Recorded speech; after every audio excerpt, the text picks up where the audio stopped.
It's been a little while since I did a vinyl ASMR video. Yeah, just a little while. Let's fix that. So for those of you who follow the great Ephemeral Rift, he recently did a video talking about heavy metal albums that he used to own, and I thought it was a really great list that he had. There were so many good ones on there, many I knew, but many I hadn't really gotten around to yet. And I figured, hey, I'll just talk about some records that I own, sort of in the hard rock, metal-ish related genre. Nice little fun thing. Hopefully you know these, and if not, hopefully you'll go out and listen to them. If you have any recommendations based on some similar stuff to this, then let me know and I'll definitely check it out. With all that being said and done, let's begin. We're going to go in chronological order. And there's no better place to start off with the history of hard rock and metal than Led Zeppelin. So, this is Led Zeppelin II, one of my favorite albums by the band. This is the remastered version that Jimmy Page helped create. There are just so many recognizable songs on this album. You've got A Whole Lot of Love, What Is and What Should Never Be, The Lemon Song, Heartbreaker, Moby Dick. This is a very loaded album with so much great influential material, and definitely one of my favorites by the band. Led Zeppelin might not be everyone's favorite band, but it is impossible to deny the influence they had on the hard rock and early metal scene, even if many of their songs were a little bit too similar, shall we say, to other artists. But I feel that this is better than their first album in almost every way. Just feels like they took the same formula and just improved upon it vastly in many different ways. So this is definitely a great album to own on vinyl. It sounds fantastic, and it's all very good stuff. Now, if we're talking history of metal, of course we cannot ignore the legendary Black Sabbath. This is their third album, Master of Reality. I do own all of the original albums with Ozzy on vinyl, so I might have to, just give them their whole separate video. This is from 1971, and I feel that this was the first album where Sabbath really started getting that more doom vibe to them, because a lot of songs on this album, they finally tuned down all the way to C sharp, with such greats like Children of the Grave, Lord of this World, and Into the Void. And then it also has Sweet Leaf and After Forever, and I'm pretty much just naming the entire track list because this is just such a very tightly organized and well done album. So, I love pretty much every album by Sabbath that has Ozzy or Dio on it, and even some of the non-Ozzy Dio stuff is pretty good. Master of Reality probably isn't my favorite Sabbath album. That very generically goes to Paranoid, but there still is a lot of really influential music on here. It's definitely one of the heaviest albums at its time, and still holds up very well to this day. So, definitely a classic. In talking about the history of hard rock, one band that people recognize, but maybe not as much as I think they should, is Deep Purple. Many would think they're just some kind of one-hit wonder band with Smoke on the Water, but they have so much more material than that, and I think the definitive Deep Purple experience is this live album from 1972 or 73, depending on where you lived, and that is Made in Japan. It's a double album, and there's only like 7 songs, because most of these they jam out to a lot longer than the original length. Space Truckin' on here is nearly 20 minutes long. And then Child in Time and Highway Star both have extended solo segments. So, Deep Purple's studio albums are really good, but nothing, I think, comes as close to capturing what this band represented as something like this. There's not much for the gatefold, just some nice little pictures and the track listing again. But this is probably my favorite live album of all time. It really truly exemplifies what 70s rock was all about. So highly recommended. I think Deep Purple kind of gets a little shafted in terms of influential hard rock bands. Like, they're up there, but not really as high as I think they should be. Probably because they got overshadowed by a band like Led Zeppelin or Black Sabbath. So definitely worth checking out. A band that many critics won't talk about for its influence, but actual musicians will, in terms of the hard rock heavy metal scene, is Rush. This is 2112. Really, I think their first truly great album, because the first side of this is just one long song, comprised of many different sections, and it's a whole story about this future dystopian totalitarian society. Neil Peart, the drummer who wrote the lyrics as well, he took a lot of influence from The Fountainhead by Ayn Rand when writing this. I just love this back picture with them wearing these like sort of 70s kimono type outfits. It's just so 70s and so prog. I know this album was written when the band didn't know if their future with the record label was going to be secure. So this was kind of like the ultimate middle finger to the studio. They weren't going to make short commercial songs. They were just going to do a big 20-minute song. And you can tell there's a lot of like anger in it. And again, the whole song is about rebelling against the system. And, that was definitely something that they took from their own experience. So, it definitely came across well. And, the lyrics to the song are great already as it is, but you can't really be able to read all of that.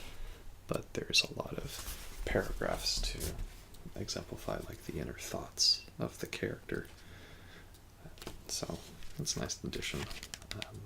It was a prog album, but some of the riffs, especially like sort of the main sort of galloping riff when the whole song kicks off, I think really contributed a lot to hard rock and heavy metal. And even the songs on side 2, while they may not be of the same caliber as 2112, the title track, there's still a lot of good stuff on there, like A Passage to Bangkok, Tears, and Something for Nothing. Rush, I wouldn't say, is just a straight hard rock band. Obviously, they've gone through a lot of different iterations of their music, but, most musicians, especially the likes of Kirk Hammett or Mike Portnoy, would cite this album as an influence. Another band in the underrated category of 70s hard rock is UFO. And this is the album Phenomenon. I don't know exactly how you say his last name, but Michael Schenker? I'm probably butchering that. But he was the lead guitar player on this album. UFO were initially a very space rock type band, and with this I think it's really where they properly transitioned into a more sort of early heavy metal hard rock style, as exemplified by some really great guitar riffs. The song Rock Bottom has one of my all-time favorite guitar riffs, favorite solos. Just the whole arrangement to it is just so well done. And also there's Doctor Doctor, which initially I found out about through Iron Maiden's cover of it. And again, that was a song that featured the galloping rhythm that would become very characteristic of 80s heavy metal. So this whole album's got a lot of great songs. One that I don't own, but would like to eventually, is the live album Strangers in the Night, because that has like all of their hits, and it's live, and Michael Shangari's just totally on fire throughout the whole album. Really another underrated player, I think, in terms of his ability to, compose solos and play at this blistering fast tempo that was much more rare in the 1970s. So, UFO is definitely worth checking out if you like that style of 70s hard rock. Again, they don't really get as much credit as I think they should. So, this is awesome. Another really excellent 70s hard rock band is Rainbow. This is Ritchie Blackmore's band, the guitar player from Deep Purple, after he left Deep Purple in the late 70s. And the vocalist for this band was actually Ronnie James Dio, who would go on to feature on a few Black Sabbath albums and have his own very successful solo career. He's definitely one of the best voices in hard rock and heavy metal, and his lyrics, he's able to just show how truly metal fantasy stories and concepts can be, like fairies and dragons and elves and kings and queens and heaven and hell and neon nights. Like, those things are very metal, and he perfectly exemplified how that could be done properly.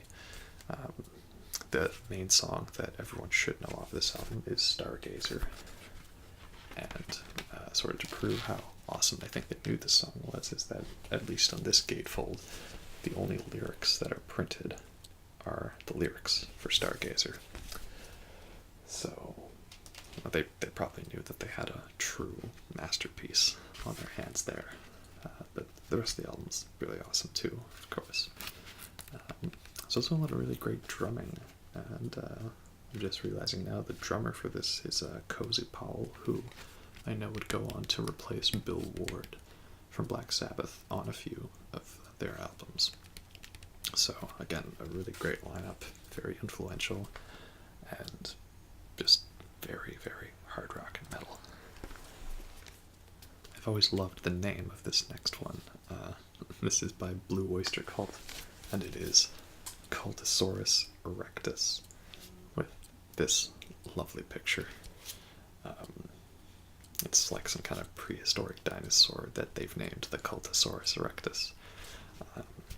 And I like the back cover, how it's got all these sort of drawings and diagrams about it. It really is what records and vinyl were made for. It was for showing off all of this awesome imagery to go along with the music. So, Blue Oyster Cult is another band sort of with that hard rock, early era metal vibe, especially a song like The Black Blade, or Marshall Plan, or I guess sort of the midsection of Monsters. A lot of songs on here, they really do have that sort of early heavy vibe that many bands would go on to get inspired by. The other album by Blue Oyster Cult, which I don't have, that I really like, is I believe it's Fire of Unknown Origin, with the title track and Burning for You and Veteran of the Psychic Wars. I wish I could show you that one too, because a lot of songs on there were actually made for the 1981 cult classic movie Heavy Metal, and that's just such a creative movie. There's so much awesomeness to it. And I think Blue Oyster Cult, their music would go on to inspire a lot of that new wave of British heavy metal and that sort of scene. I mean, I think when they toured for this album, they toured with Black Sabbath, and it was called the Black and Blue Tour. So that would have been pretty good to go see those two sort of legends together. They're definitely a band I'd like to check out more. I mean, what I've heard I love, and I recognize their importance, but they do have a lot that I haven't really gotten around to yet, so I should definitely change that.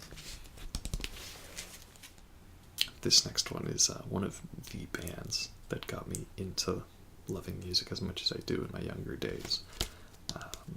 And while they may not be a proper metal band, their early stuff, which is what I'm going to talk about, definitely was more characteristic of the genre in the 80s, and that is Def Leppard. And this is the album High and Dry, with so many great songs on here, like title track, Let It Go, On Through the Night, Bringing on the Heartbreak, and the ridiculously well composed instrumental Switch 625. Def Leppard are more, towards the glam metal, hair metal side of things, but a lot of their early stuff was more, new wave of British heavy metal in style, especially their first album. There's some really rocking riffs on there.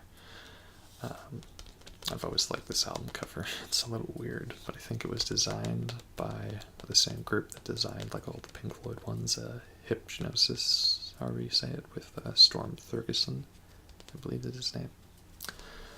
They always have really, unique looking covers. So, it's definitely a really great album. I don't know if it was necessarily like influential on metal as a whole, but it's definitely very fun. And there's a lot of great rockin' tunes on here, some good guitar riffs and soloing.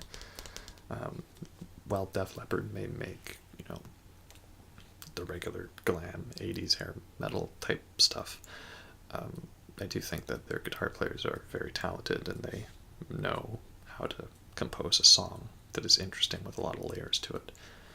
And that is very properly showcased on this album.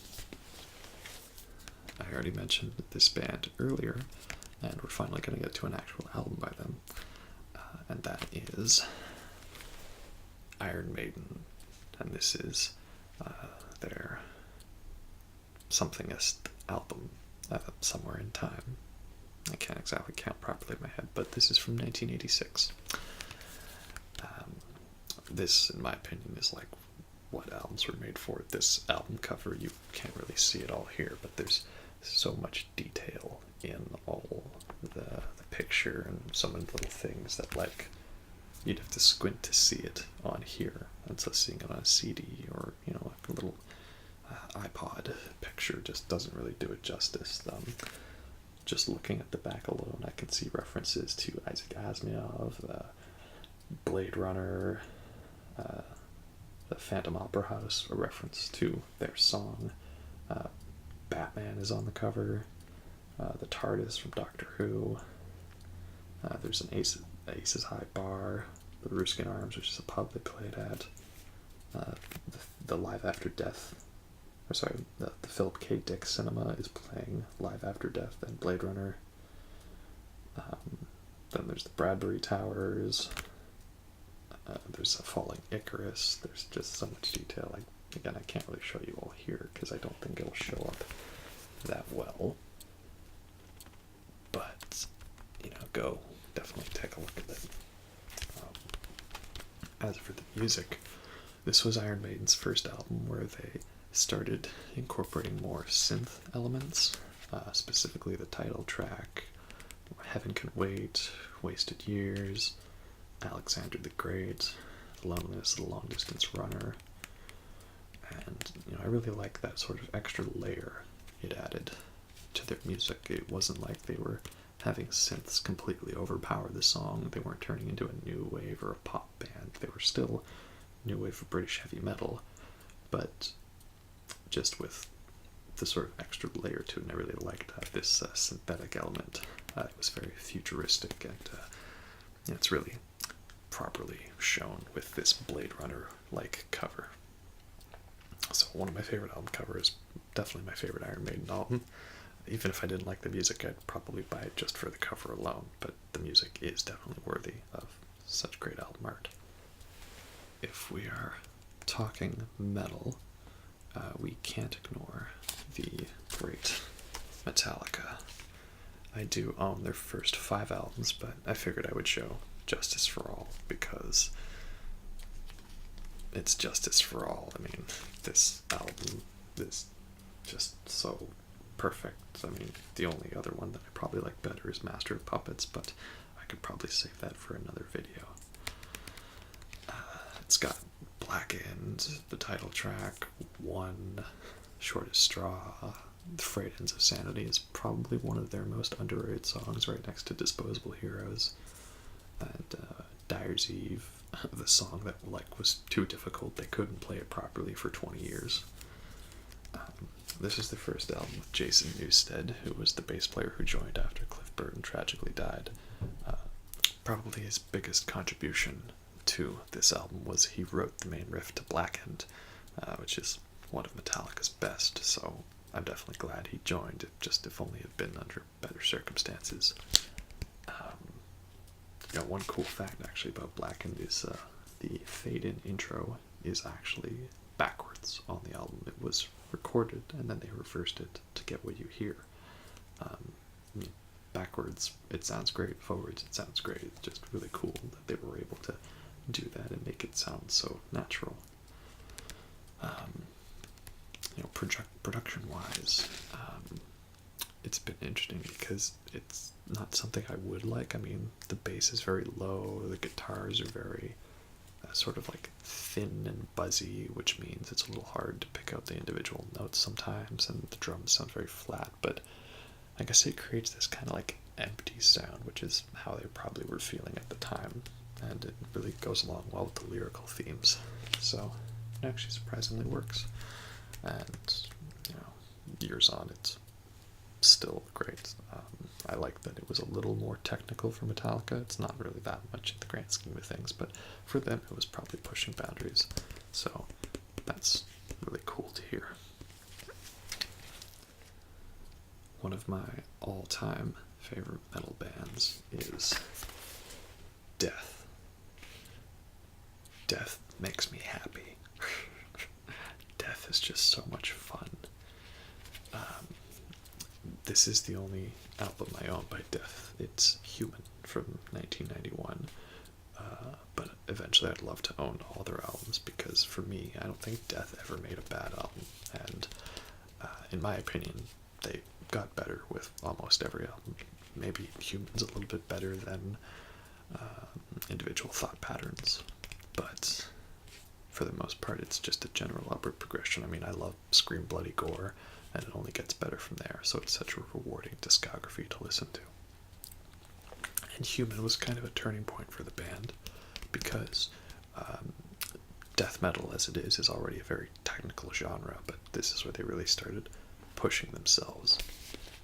Chuck Schaldiner, I'm probably butchering that name. I've never learned how to properly pronounce it, but he's the lead genius behind Death, lead guitar player and vocalist, writer, and all of that. This is his band, pretty much. He had a really great lineup for this album, and I think they were really pushing themselves to the edge of, what were the limits that they could accomplish. Pretty much every song on here is perfect. I have to essentially name them all. Flattening of Emotions, Suicide Machine, Together as One, Secret Face, Lack of Comprehension, See-Through Dreams, Cosmic Sea, and Vacant Planets. And then there's a bonus track, which is a cover of a Kiss song, God of Thunder, which is it's pretty good. It's a fun little way to end the album. I think I just love the technical aspect to it, of how well that the drums and bass and guitar all mesh together. It's something that they would go on to push even further with albums like Symbolic or The Sound of Perseverance, which is my favorite album by Death. But I also like the sort of simplicity to this album. Like, it's a technical album, but it's very short. None of the songs are overly long. They're only around 3 minutes, most of them. And it's just a single album, so it's nice to just have those two little sides of music, just sort of short and quick, but full of so much raw emotion and power. If I eventually get all the Death albums, I might have to do a video just talking about every one of them, because I don't think they have a bad album, a bad song. They only got better. They were already great to begin with. And it's just so simple. What's the best death metal band? It's Death. Death is where it's at. For those of you who have watched a few of my other vinyl videos, you should come as no surprise to you that I want to do a quick brief mention of Tool, and this is the album Undertow. I already did a video talking about all of Tool's albums, so I won't talk too much about them here. Just go watch that other video. But they are my favorite band of all time. I love the grunge aspect that they had, and the way they slowly transformed that into a more progressive metal sound. I could honestly talk about any Tool album here right now, so just go watch my other video. They're great. I don't have much else to say, but they're all just awesome. I don't know what to say. It's Tool. I'm just such a nerd for liking them. This next band is one of my favorites, but sadly acquiring their albums on vinyl is a little difficult at the moment, but hopefully that might soon change. And that is Voivod. Voivod is a French-Canadian sort of thrash, but sort of crossover-inspired metal band. They started in the mid-'80s, and this record here, it's sort of a split. It's 2 of their albums, but only half the songs from each. So the first vinyl has songs from Negatron, and the second has songs from Phobos. They were both done without their main vocalist. Snake, he was not a part of this. So the new vocalist that they have, I forget what his name was. It was Eric Forrest. But I don't know what, they always give themselves nicknames. I don't know what that was for this. So these are the 2 albums they did with him instead as a 3-piece band. And they sort of really ignore that nowadays, that the main lineup for the most part got back together and Snake rejoined the band. But I still think there's a lot of good material on here. It's more of a 90s sort of industrial, sludgy, groovy sound rather than a more faster thrash sound that they had in the 80s. So for a while this was the only one you could get on vinyl, but I think they're just reissuing a lot of their classic albums, so I'll definitely have to order those and do a video on those, because stuff like Killing Technology and Dimension Hatros and Nothing Face, there's just so much awesome 80s-ness to it, and the sci-fi elements I really love as well. But these are still both really good, but if you're going to listen to Voivod, I would check out their 80s stuff first before going to this, because the 90s stuff is a lot more disconnected from what they did at the time, and I wouldn't say it's appeasing to everyone. I'm more of a diehard fan for them, so I do like it, but start with Killing Technology. That's the way to go. So, as I already talked about, Black Sabbath had a lot of influence on the doom metal genre, and many bands, picked up on that style. There are so many of them, but a lot of the really great ones are original enough to be worth listening to, and one of my favorites in that category is Electric Wizard with the album Dopethrone. This is a really great doom metal album. There's so many sludgy riffs, the guitars and bass, they're just so distorted and fuzzy. It's just so heavy. It's really great, I know some people, they aren't major Black Sabbath fans, but they like stuff that sounds like them. I would recommend this. You can even sort of see the influence, just this back picture and the font and everything. Not to say that they're just some Sabbath knockoff band. They're fantastic at what they do. The main song on here that I love is Funeral Opolis. It's just got this great apocalyptic sci-fi feel. There's just so many good elements to it, and it's just definitely a very metal album indeed. So Electric Wizard is a band where I definitely need to check out more of their stuff. I do know another one of their main albums is called, I think, Come My Fanatics or something like that. And I've not really listened to much else other than this, but this is good enough that, I should probably move forward from there. Now, this next band is a band named after the goddess of fertility, not a certain terrorist organization, and that is the band Isis, which I will reiterate, it's a band, and they were around long before any of that stuff happened, and I'm going to listen to their music no matter what. So this is the album In the Absence of Truth from 2006. Isis is a post-metal band. They have a lot of songs that are more longer and drawn out. They sort of build up to really great crescendos. Like think Sigur Rós meets Tool, I would say, is a good comparison. Especially their later albums. They even have a very similar bass tone, which, as a fan of Tool, I really like. Garden of Light is the last song on here. That's probably my favorite song by them. It has such an amazing build-up. The way it just... everything is centered around this one riff in the last half of the song, and the drums just keep going and going. It's just so well done. So I would definitely recommend checking out the band Isis. This might not be the best album to start with, though. I would perhaps start with Oceanic or Panopticon, which were the two albums I did before. Those are a little less like Tool and a little more sludgy, but they're both still pretty great. The band broke up. They decided they'd done everything they wanted to do, and I think that's a pretty gutsy move to say.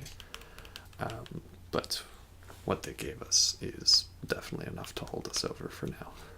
Aaron Turner does a lot of other side projects, the lead singer. And there's a few I need to check out, like Sumac. I won't talk too much about this next album because I might want to include it in a different video. But this is Fear of a Blank Planet by Porcupine Tree. And the title is a reference to Public Enemy's Fear of a Black Planet. Porcupine Tree is a band fronted by Steven Wilson. He's done a lot of really great solo stuff. And Porcupine Tree used to be a more Pink Floyd sort of psychedelic type band. Then they started going more in a style of like Radiohead or alternative stuff in the late 90s and early 2000s. But eventually they shifted more towards a progressive metal style. And I think it perfectly all came together for 2007 for this album. It's a very short album, but the vinyl version combines it with the EP that came out on the same time. It was called Nil Recurring, so that pushes the length out to a regular double album length. And I love the gatefold artwork. It's like the whole idea of this album is it's about youth of today being sort of taken over by internet culture and drugs and being completely desensitized to like all forms of human interaction. So it's a very dark album, but the music's very great, and Porcupine Tree usually is a very dark band. There's a lot of great cameos on this album as well. Alex Lifeson, guitar player from Rush, he has a guitar solo on here. And Robert Fripp does soundscapes on Way Out of Here and lead guitar on Nil Recurring. He's the guitar player and one of the main members of King Crimson. This is easily one of my favorite progressive metal albums of all time. It has everything I would want from that type of an album. Overall, I highly recommend this album. Maybe if you want to get into Porcupine Tree, you should start with the album In Absentia, since that, I think, is a more closer blend of their early and later stuff. And definitely check out Steven Wilson's solo work. But for me, this album is like if Pink Floyd decided to be a metal band, and that's something that is really just as awesome as it sounds. And the last album that I'm going to show and talk about today is a bit of a controversial one among some metal purists or other genre purists, and that is Deafheaven. The album is Sunbather. So, Deafheaven's music sounds kind of like a black metal meets shoegaze sound, but it doesn't really conform enough to the conventions of either genre, so it's sort of in between. So, I know some people who are black metal purists get mad because it's a band doing a black metal style, but with major chords, and then others who say it can't really be shoegaze because it's too heavy and it's too metal and there's screaming. Like the vocalist sounds like a cougar or a leopard or something like that with his very aggressive voice. But I honestly really like the blend.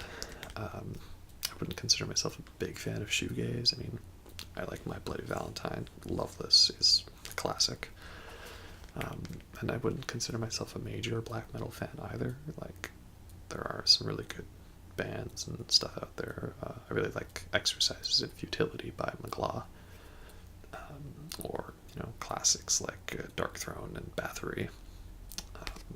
But I think this was kind of one of the albums that helped me more get into that genre and understand the sort of mentality behind the genre, if that makes sense. Just sort of some of the ideas and the style to it. So, maybe if you're not a big fan of either genre, this might appeal to you. Their other album, whose name totally escapes me right now for some reason, New Bermuda, I think. Oh dear. I'll fact check it later. But that one's also really good, whatever it is. I know it has Come Back and Baby Blue and Gifts from Earth, so that's also good. But if you can get past the controversy, and if, maybe not be so much of a genre purist and take it for what it is, you might enjoy it. I certainly do. Well, I think that's about all I can share for now. There's definitely a lot more metal albums that I own that I'd like to talk about, but I'd probably be here for a lot longer than what I am. So hopefully you liked some of those, at the very least. If you do have any recommendations based on what I've shown, then feel free to let me know. I'm always open, and maybe eventually I'll get some more. Like I say, I want to own every Death album eventually, and there's a few other types of videos I can make showing off some of these and talking about the history and my thoughts on them. So, other than that, I think that's everything. Hope you enjoyed that, and have a good night.